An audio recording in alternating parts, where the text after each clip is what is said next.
তে দোষী কইরা যে দোষেতে দোষী কইরা বেমান চইলা গেলি রে, তোর বিচার হইব একদিন হাসরের ময়দানে।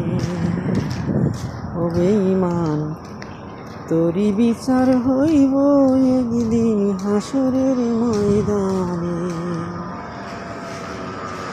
যে দোষেতে দোষী কইরা যে দোষেতে দোষী কইরা বেমান মারলি তিলে তিলে, তোরি বিচার হইব একদিন হাসরের ময়দানে। ও বেঈমান, তোরি বিচার হইব একদিন হাসরের ময়দানে।